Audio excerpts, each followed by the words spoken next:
This is SOSF. Sometimes you watch these tech keynotes and it's just boring. Faster chip, thinner phone, whatever. But I just watched this NVIDIA GTC thing, and it was like a sci-fi movie. The CEO is on stage, totally casual, just dropping bombs. He's like, oh yeah, we're building quantum computers, humanoid robots, and AI factories the size of cities. It wasn't a what-if talk. It was a here's what we're shipping talk.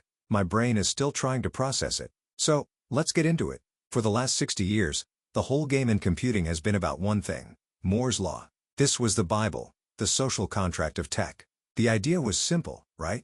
Every couple of years, engineers figure out how to cram twice as many tiny switches, called transistors, onto a chip. More transistors, more power, for the same price. Your phone gets faster. Your computer gets faster. Everything just keeps getting better, like magic. But here's the wild part.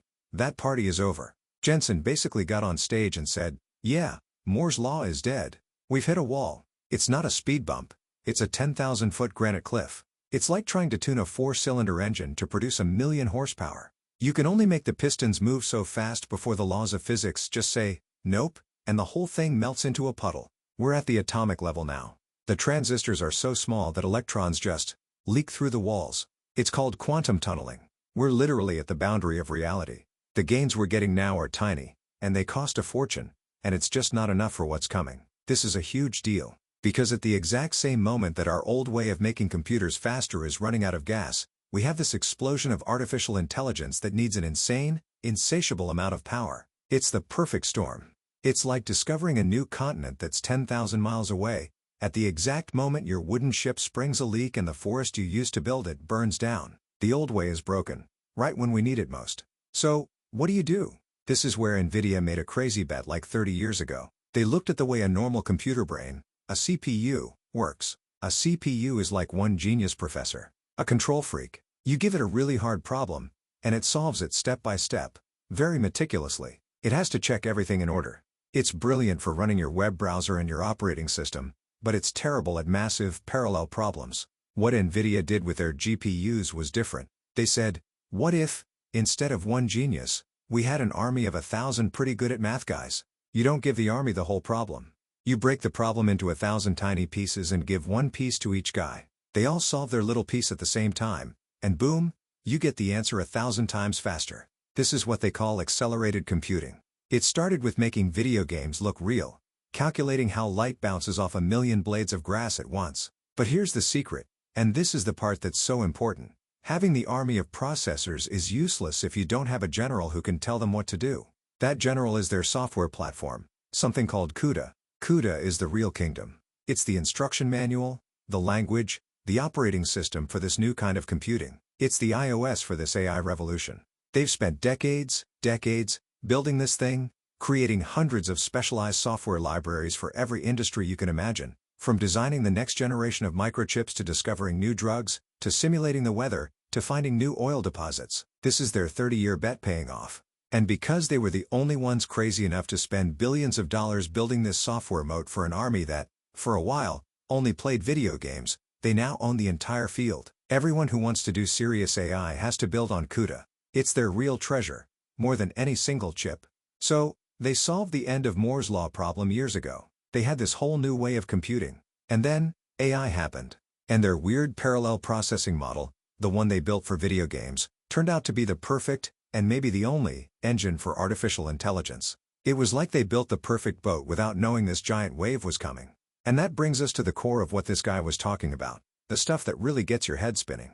He laid out a whole new way to think about AI. For most of us, AI is a chatbot, right? You ask it a question, it gives you an answer. It's cool.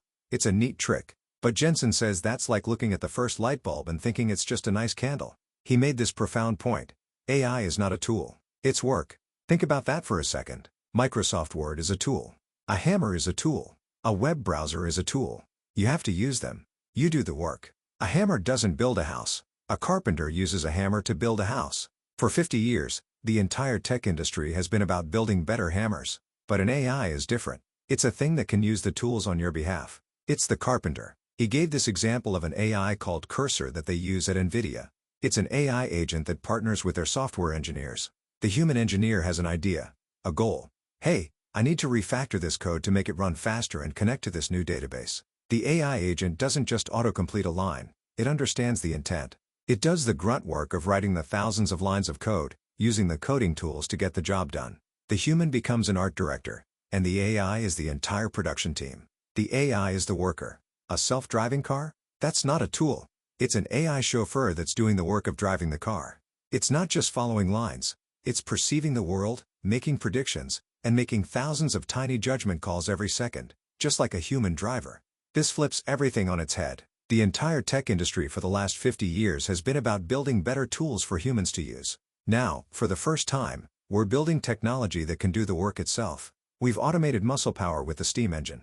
We've automated calculation with the computer. Now we are automating cognition. And this creates a completely new industry. An industry that doesn't just sell software tools, but sells, well, intelligence. And that intelligence has to be generated somewhere. This is where he introduced the concept of the AI factory. These aren't like the data centers of the past.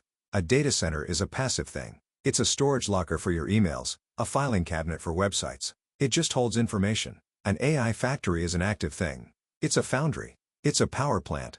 It has one job and one job only, to produce intelligence. The product it makes is something called a token. You can think of tokens as the building blocks of thought for an AI. It's the AI's alphabet. When you ask ChatGPT a question, it doesn't think in words.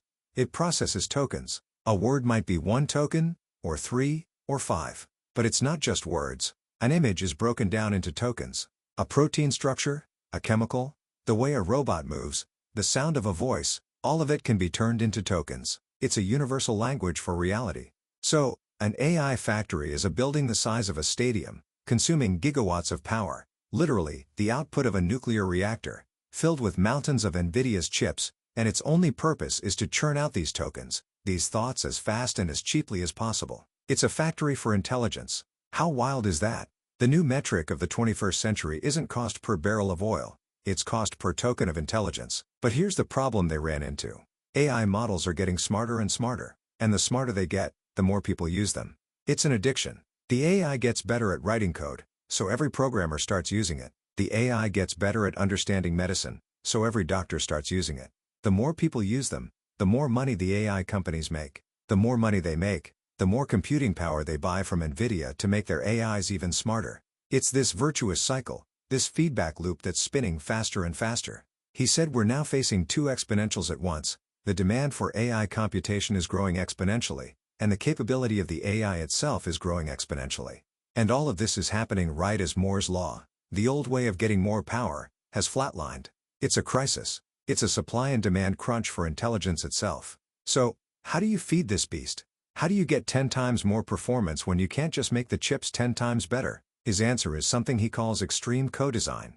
This is the craziest part of the whole thing. He said NVIDIA is the only company in the world that can do this. Instead of just designing a new chip and hoping the software guys figure out how to use it, they design everything at once, from a blank sheet of paper. It's not just building a faster engine. It's designing the engine, the transmission, the chassis, the aerodynamics, the fuel, and the robot driver all at the exact same time, in a simulation, before a single piece of metal is cut. They design the chip, the system that holds the chips, the high-speed networking that connects the systems, the software that runs on the network, the AI models that run on the software, and the applications that use the models, all at the same time, so that every single piece is perfectly optimized to work with every other piece. There are no bottlenecks. The chip isn't waiting for the network. The network isn't waiting for the software. It all works as one single, giant, seamless organism. He unveiled this new system called the Grace Blackwell GB200, and it's not a chip. It's a whole damn cabinet, a whole rack, that is essentially one single, colossal computer. It connects 72 of their most powerful GPUs into one brain with this insane high-speed fabric. It's not 72 separate guys talking to each other. It's one mind with 72 lobes. This is what lets them tackle the new AI models that have trillions of parameters. And what this allows them to do is mind-boggling. They benchmarked it against their previous best chip, the H200, and per chip, the new system is 10 times faster. 10 times, in one generation. That's not supposed to happen, not when Moore's law is dead. That's the power of this co-design thing. It's a complete game changer. And here's the kicker. Even though it's the most powerful, most expensive computer they've ever made, it produces AI tokens at the lowest cost in the world. It's so efficient that it makes intelligence cheaper to produce. This is what feeds the virtuous cycle. And the demand is just off the charts. The guy got on stage and said they have visibility into $500 billion in sales for this new platform through 2026. $500 billion. That's not a typo. That's not a company. That's the GDP of a small country. That is the demand for this new resource. It's not a bubble. It's the sound of the entire global industrial economy being re-platformed. And he even unveiled the next generation, called Rubin, which is already working in their labs. They're on a 1-year cycle now. This 10x leap isn't a one-off. It's the new pace. We're not on a gentle curve, we're on a rocket sled. So once you have these intelligence factories, what do you do with them? This is where the presentation went from tech talk to full-blown sci-fi. First, he talked about 6G and telecommunications. Apparently, most of the world's wireless technology is built on foreign gear. So they're partnering with Nokia, a massive telecom company, to reinvent the cell tower. They're creating a new product called NVIDIA Arc, which is basically an AI supercomputer that's also a 6G base station. It does two things. First, it uses AI to make the radio signals themselves way more efficient, which saves a ton of power. But the second thing is the crazy part. They call it AI on RAN. It essentially turns the entire global cell phone network into a giant, distributed AI computer. It puts the AI factory not in some remote data center, but at the edge, everywhere there's a cell tower. Every cell tower becomes a neuron. The entire network becomes a global, thinking brain that can process information in real time, right where you are. Imagine what you can do with that kind of power. Then he got to quantum computing. This stuff is so out there. A quantum computer isn't like a regular computer. It can solve problems that would take a normal supercomputer billions of years to crack, like designing new materials at the atomic level. But the building blocks of them, these qubits, are insanely fragile. They're like soap bubbles. If you even look at them wrong, they pop, and all the information is gone. For 40 years, this has been the problem. So what do? They built a special high-speed link, the NVIDIA Keylink, to connect a classical GPU supercomputer directly to the quantum computer. The GPU's job is to constantly watch the qubits, and the second it sees one about to pop or make an error, it calculates the fix and corrects it, all in millionths of a second. It's a life support system for a quantum brain. The GPU becomes the conscious mind, doing the logical error correction, while the quantum computer is the subconscious mind, doing the impossible dream logic calculations. It makes quantum computing stable and usable. All the big government labs are working with him on this.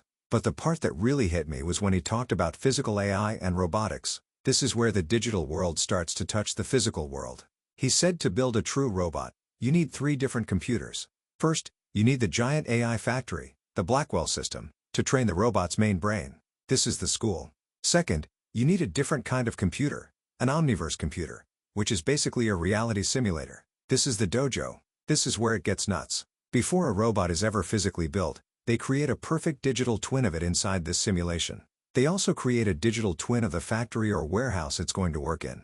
This is the matrix for robots. The robot AI then lives inside this video game world for thousands of years of simulated time, learning how to walk, how to grab things, how to not bump into people. It can fail 1,000,000 times. It can try 1,000,000 different ways to do surgery. It can learn from its mistakes in the digital world where it can't break anything. It can live 10,000 lifetimes in a single day. This is how they will get so good, so fast. It's not a fair competition for a human, who has to learn in slow, dangerous real time. And then, once it's a grandmaster, they take that brain and put it into the third computer, the Thor or Jetson chip, which is the small powerful brain that goes inside the physical robot. And they showed it. They showed a digital twin of a new Foxconn factory in Houston that's being built to manufacture NVIDIA's own AI systems. Inside the simulation, you could see humanoid robots and robotic arms assembling the servers. They worked out all the kinks and optimized the entire workflow in the digital twin before a single piece of concrete was poured for the real factory. The factory itself is a robot, orchestrating other robots, to build robotic systems. It's just layers upon layers, man. Then they showed the robots. Humanoid robots from a company called Figure that can walk and manipulate objects. This is the iPhone moment for robotics. A general-purpose body that can work in our world. A world designed for humans with stairs, doors, and tools. Surgical robots from Johnson & Johnson that can perform non-invasive surgery with a precision no human could ever match, because it's not just a steady hand. It's a hand connected to a brain that has simulated 10 million surgeries and can see in spectrums of light we can't. And they even showed this adorable little Disney robot, named Blue, that learned how to walk and interact with the world entirely within their Omniverse simulation. He said this is going to be one of the largest new markets in the world, both for industry and for consumers. And finally, He talked about the one robot that he says is here right now, at an inflection point, the car. The robotaxi. He announced this thing called NVIDIA Drive Hyperion, which is a standardized kit, a full set of sensors and a powerful AI computer, that any car company can build into their vehicles to make them robotaxi ready. So now, all the different AI companies trying to build a self-driving system can develop for one standard platform. This is the PC for cars. And to top it all off, he announced a partnership with Uber to integrate all these future robotaxis into their global network. You're going to pull out your phone, hail an Uber, and a car with no one in it is going to roll up to your curb. That future is not 20 years away. He was talking about it like it's right around the corner. So you take a step back and look at the whole picture. It's not about one new chip or one new piece of software. It's a full-stack reinvention of everything. They are building the entire food chain of intelligence. They're building new computers for AI factories, new computers for 6G networks, new computers to stabilize quantum realms, new computers for cars, and new computers for the brains of humanoid robots. They're even building the digital twin software to design the factories that will build all this stuff. And they're doing it on a timescale that is just staggering, with a new, 10x more powerful generation coming out every single year.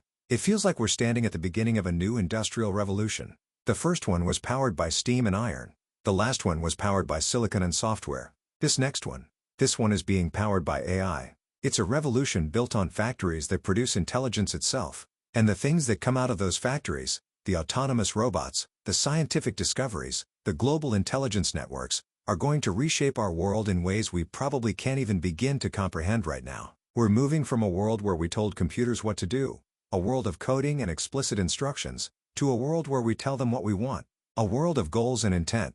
It's the difference between giving a programmer a 1,000-page blueprint and just saying, "Build me a beautiful house," and that changes the game entirely. But you have to wonder, when you build a factory whose sole product is intelligence, and you make that product exponentially cheaper and more powerful every single year, what does that ultimately lead to?